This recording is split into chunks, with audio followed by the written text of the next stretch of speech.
members of the Nigeria Indigenous Nationalities Alliance for Self-Determination, NINAS, are currently holding a protest opposite the United Nations headquarters in New York, United States. The coalition of agitators for self-determination consists of Southerners and Middle Belt people under Ilana Omodua, Lower Niger Congress, and the Middle Belt movement led by Professor Banji Akintoye, Tony Nadi, and Yusuf Turaki, respectively. In photos obtained by Sahara reporters, they have taken to some streets to drive home their demand for a referendum so as to actualize their dream of having Nigeria broken into separate nations. The group had stated that it would hold a protest at the 76th session of the United Nations General Assembly in New York. A letter addressed to the United Nations General Assembly by Ninas reads, "We, the indigenous peoples of Nigeria, gather today at the headquarters of the United Nations in New York to alert the UN and the rest of the global community that the Union of Nigeria has failed irredeemably and is now at the verge of a violent disintegration with catastrophic consequences for global peace and security, as our population of over 200 million will become an instant global refugee nightmare.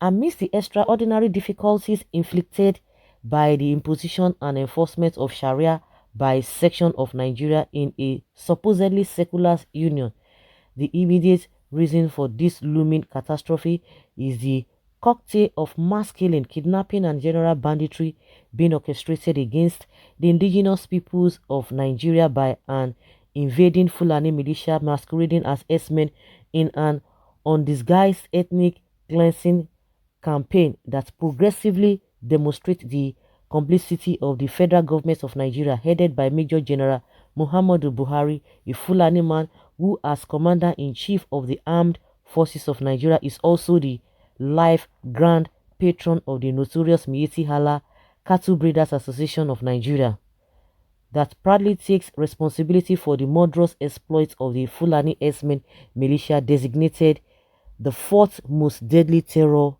group.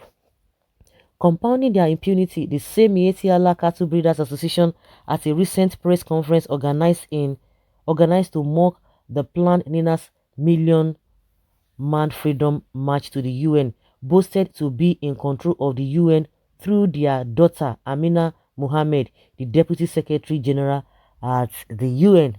An indication that Amina Mohammed, nominated to that exalted UN position by the Fulani President of Nigeria, Major General Muhammadu Buhari, is in some way a part of the grand protection designed for the Fulani herdsmen in the bloody onslaught against the indigenous peoples of Nigeria.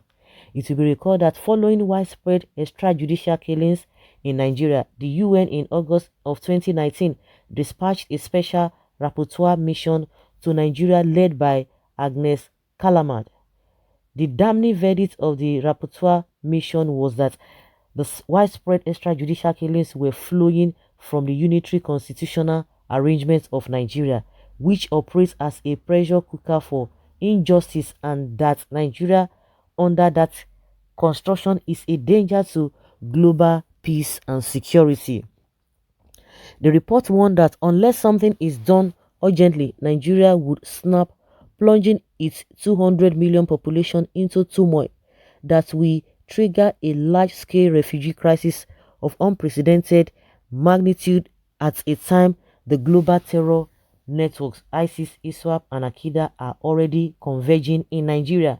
It will be recalled that in furtherance of the repudiation and rejection of the Unitary Constitution of Nigeria 1999 and the toxic union it forced, the Nigeria Indigenous Nationalities Alliance for Self-Determination, being the South and Middle Belt of Nigeria, on December 16, 2020, declared a constitutional force majeure, raising a union dispute with 5-point demand for the termination of the operation of the aforementioned imposed constitution for the immediate commencement of remediation of the long-standing grave constitutional grievances in Nigeria's constituent components, failing which the peoples of the alliance territory would reconsider their allegiance to that constitution.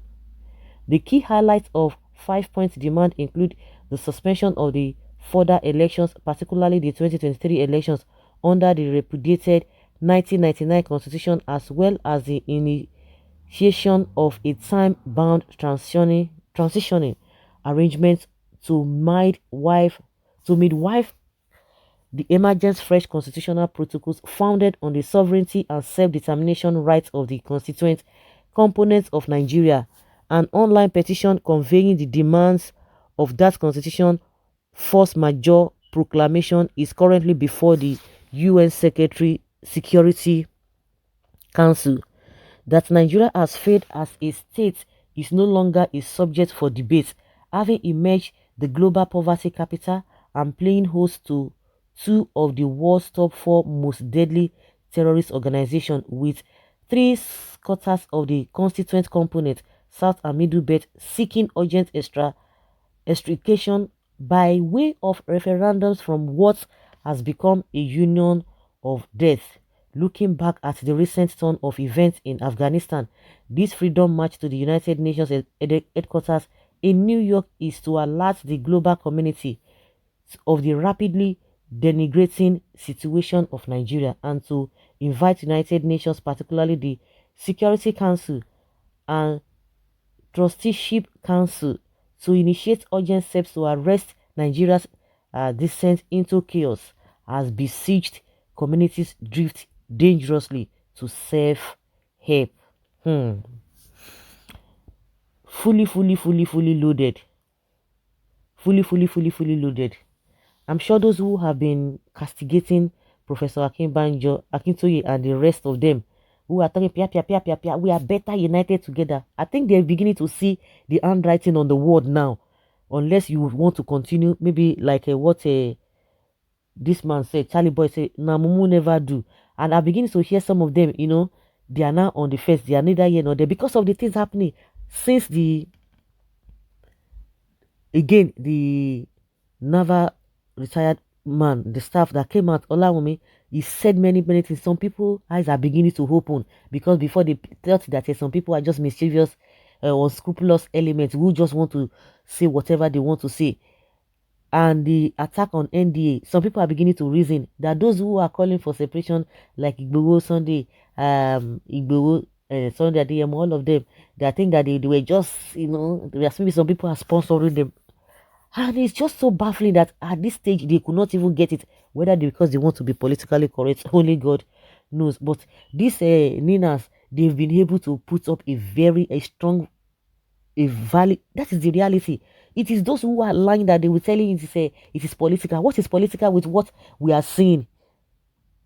Well, a word is enough for the wise. Let's hear your opinion, guys, and let's know your thoughts in the comment section.